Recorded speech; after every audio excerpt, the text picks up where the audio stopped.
இங்க ஒரு பொண்ணோட லெவல் ஜாம்பியா மாறிடுறான். மாறிட்டு அவகிட்ட வரும்போது பயங்கரமா பயப்படுறா. ஆனா அவன் கிட்ட அவளை ஒண்ணுமே பண்ணல. மத்த ஜாம்பி கிட்ட இருந்து பாதுகாப்பா வெளியில கூட்டு போறான். அவன் கூடவே இருக்கிறதுனால மத்த ஜாம்பிகள்லாம் அவனை பார்த்து பயந்து போய் அந்த பொண்ணை ஒண்ணுமே பண்ணாம விட்டுருதுங்க.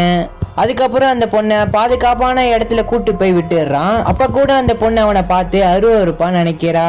இதை புரிஞ்சுக்கிட்ட நம்ம ஹீரோ அந்த பொண்ணை விட்டு தூரமா தள்ளி போய் ஹேர் ஸ்டைல் எல்லாத்தையுமே சரி பண்றான். அது மட்டும் இல்லாம அந்த பொண்ணுக்கு குழுவுதுன்னு சொல்லி பெட்ஷீட் எல்லாத்தையும் பொத்தி விட்டு ஒரு அழகான லவ் சாங்குமே பிளே பண்றான். இதெல்லாம் பார்த்து அந்த பொண்ணு இவன் ஜாம்பியா மாறி போனா கூட நம்ம மேல ரொம்ப பாசமா இருக்கிறானே சொல்லிட்டு ரொம்ப ஆச்சரியமா பாக்குறா. அதுக்கப்புறம் கொஞ்ச நேரம் கழிச்சு அந்த பொண்ணு அவன் கிட்ட எனக்கு பசிக்குது சாப்பிட ஏதாவது எடுத்துருவான்னு சொல்லி சொல்றான். அவனும் ஃபிளைட்டை விட்டு இறங்கி சாப்பாடு எடுத்து வரலாம் சொல்லி போறான். இந்த கேப்பை யூஸ் பண்ணி அவன் கிட்ட இருந்து தப்பிச்சிடலாம் சொல்லிட்டு ஃபிளைட்டை விட்டு இறங்கி கீழே ஓடுறா. வெளியில ஏகப்பட்ட ஜாம்பி இருக்குது. இப்ப இவளை கடிக்கிறதுக்காக வருது. அந்த இடத்துல அவன் ஜாம்பியை நடிக்க சொல்லி காப்பாத்து